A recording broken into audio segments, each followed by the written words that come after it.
কিরাম ফেলাই জানতে চায়। আমি দায়িত্বহীন কণ্ঠে বলি, সেই হেফাজতে ইসলামের রক্ত ধারা উলামায়ে কিরাম যতদিন বেঁচে থাকবে বাতিলের সঙ্গে আপোষ নয়। আর একটি কথা বলতেই হয়, হাসানুল হক ইনু, ও নাস্তিক কোথায় তুমি? একটু বাহির হও, একটু বাহির হও, তোমাকে দেখতে চায় জনগণ। যেই পৃথিবীর শ্রেষ্ঠ সুনামধন্য আলেমে দ্বীন শেখুল হাদিস আল্লামা আহমদ শফি রহমাতুল্লাহর মতো মানুষকে তুমি বেতুল হুজুর বলে গালি দিয়েছ, কোথায় আসছো? বাইর হও, জনসম্মুখে আসো। পশমও খুঁজে পাওয়া যাবে না, পশম খুঁজে পাওয়া যাবে না। আর একটি কথা বলতে চাই, ইমরানের সরকার আমার জন্মভূমি কুড়িগ্রামের, কোথায় তুমি ইমরানের সরকার? তোমার তো আস্ফলন খুব দেখেছিলাম, একটু বাহির হও না, তোমার সঙ্গে একটু আলিঙ্গন করতে চাই। কথা বলেন ঠিক না ঠিক? একটু আলিঙ্গন করতে চাই, তোমার সাথে একটু খেলতে চাই। কথা বলেন ঠিক না ঠিক? খেলতে রাজি কারা কারা? তো হাত জানান।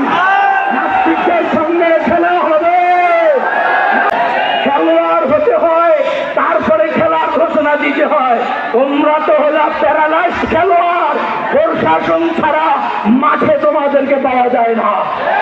প্রশাসন ছাড়া আসো, গুলি ছাড়া আসো, রাইফেল ছাড়া আসো, কামান ছাড়া আসো, গরম পানি ছাড়া আসো, ট্যাঙ্ক ছাড়া আসো, তোমাদের একটাও মাঠে জীবন নিয়ে ফেলে দিতে পারবো না,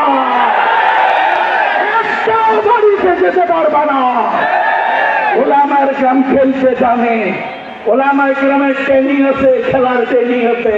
কি খেলা দেখতে চাও? কুস্তি আমরা পারি। কি খেলা দেখতে চাও? হাডুডু আমরা পারি। কি খেলা দেখতে চাও? ফুটবল আমরা পারি। তোমরা তো প্যারালাইজ খেলোয়াড়, তোমরা খেলো পুলিশ দিয়ে, তোমরা খেলো প্রশাসন দিয়ে।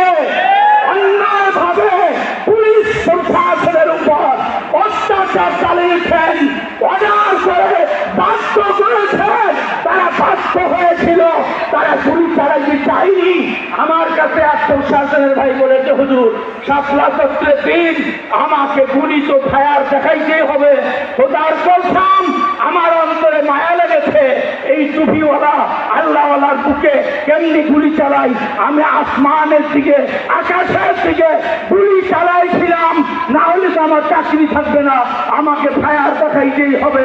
এরকম হাজারো দরদি প্রশাসন আছে আমাদের মাঝে। কথা বলেন ঠিক না?